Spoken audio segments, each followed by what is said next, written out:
రూపాయలు కానుకట్ట. 10 రూపాయలు కానుక ఇవ్వట్లేదేంటి, ఇంకేమి ఇవ్వాలి అని అనేవాళ్ళు లేకుండా పోలేదు. నీ 10 రూపాయలు నువ్వు చల్లగా ఉండా, నీ 10 రూపాయలకు కాదు అక్కడ దేవుడికి కావాల్సింది నీ హృదయం. అలాగని 10 రూపాయలు ఇవ్వద్దని మరీ మంచి మాట చెప్పి భలే ఉంది. అల్లితే ఆ 10 రూపాయలు కూడా నాకే మిగిలి కాదు కాదు కాదు.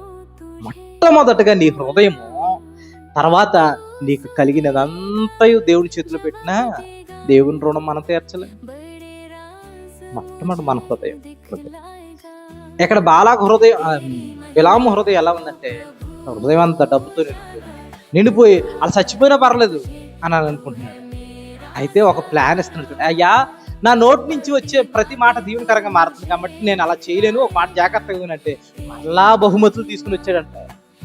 ఒకటి కాదు 3 సార్లు వస్తాడు. అలా వస్తే మరలా బహుమతులు తీసుకుని వస్తే మళ్ళా ఏమన్నా, అరే ఓసారి వచ్చావు కదయ్యా, జరగట్లేదు కదా, ఎందుకు మళ్ళీ వస్తున్నావు, మళ్ళీ వస్తున్నావు, రాక మళ్ళీ నేను విరోధం అయిపోతాను దేవుడికి అని అన్నది ఈయన. అలా అంటలేదు, ఉండు మళ్ళా ప్రార్థన చేస్తాను అని అంటున్నాడు. ఎంత ఇష్టమో చూడండి డబ్బు అంటే. ఉండు మళ్ళీ దేవుడిని అడుగుతాను అని అంటున్నాడు. అంటూ ఉంటే ఈలోపు జరిగే విషయం తెలుసా, అప్పుడు సాతానుడు ఒక విచిత్రమైన ఆలోచన అందులోకి పెట్టు. ఇందాక అడిగాను కదా దేవుడికి ఏదంటే ఇష్టమో చెప్పారు కదా, దేవుడికి ఇష్టం లేనిది కొన్ని ఉన్నాయి. ఒక జాగ్రత్తగా వినండి.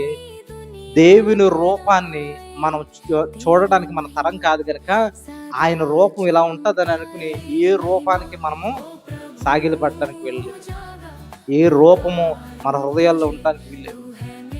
రాజుగారు ప్రభు విగ్రహం ప్రభు విగ్రహం పెట్టండి అప్పుడు అట దానికి డబ్బులు ఆయనే ఇస్తాడట. అలా నేను అన్నాను, ఏమన్నా తెలియదు, పెడదాంలేండి, కంగారు పడకండి పెడదాలా అన్నాను. అది పెడితే ఎంత అవుతుందో చెప్పండి, నేను ఇచ్చేస్తాను అని అంటున్నాడు. నాకు అనుకున్నాను, ఆ రూపానికి ఇస్తావు కానీ మందిరానికి ఆత్మీయ దేవుడికి మాత్రం నువ్వు మీరు ఎవరండి అయ్యారు అని అనుకున్నాను మనసులో. కొంతమంది కనబడితేనే దేవుడు అనుకున్నాను. కాదు, మన దేవునికి రూపము, ఆయనకి రూపం లేదంటే మనలాగా ఉంటాడు. ఆత్మీయ దేవుడు ఆయన ఎక్కడ ఉంటాడండి? ఆయన అంటే సర్వం వ్యాప్తిలోను ప్రభువు వ్యాపించి ఉన్నాడు. నువ్వు చూడడానికి దేవుడు, నీ కన్నులు ఎక్కడ సరిపోతాయి ప్రభువుని చూడడానికి? నీ కన్నులు సరిపో. దైవజనుడికే వల్ల పడలేదు ఇక్కడ దేవదూతను చూడటం. నీ పాపిష్టి కన్నులతో, మన పాపిష్టి కన్నులతో దేవుని చూసేద్దామని అనుకునే ఆ తత్వం ఏదైతుందో అది మంచిది లక్ష్యము కాదు.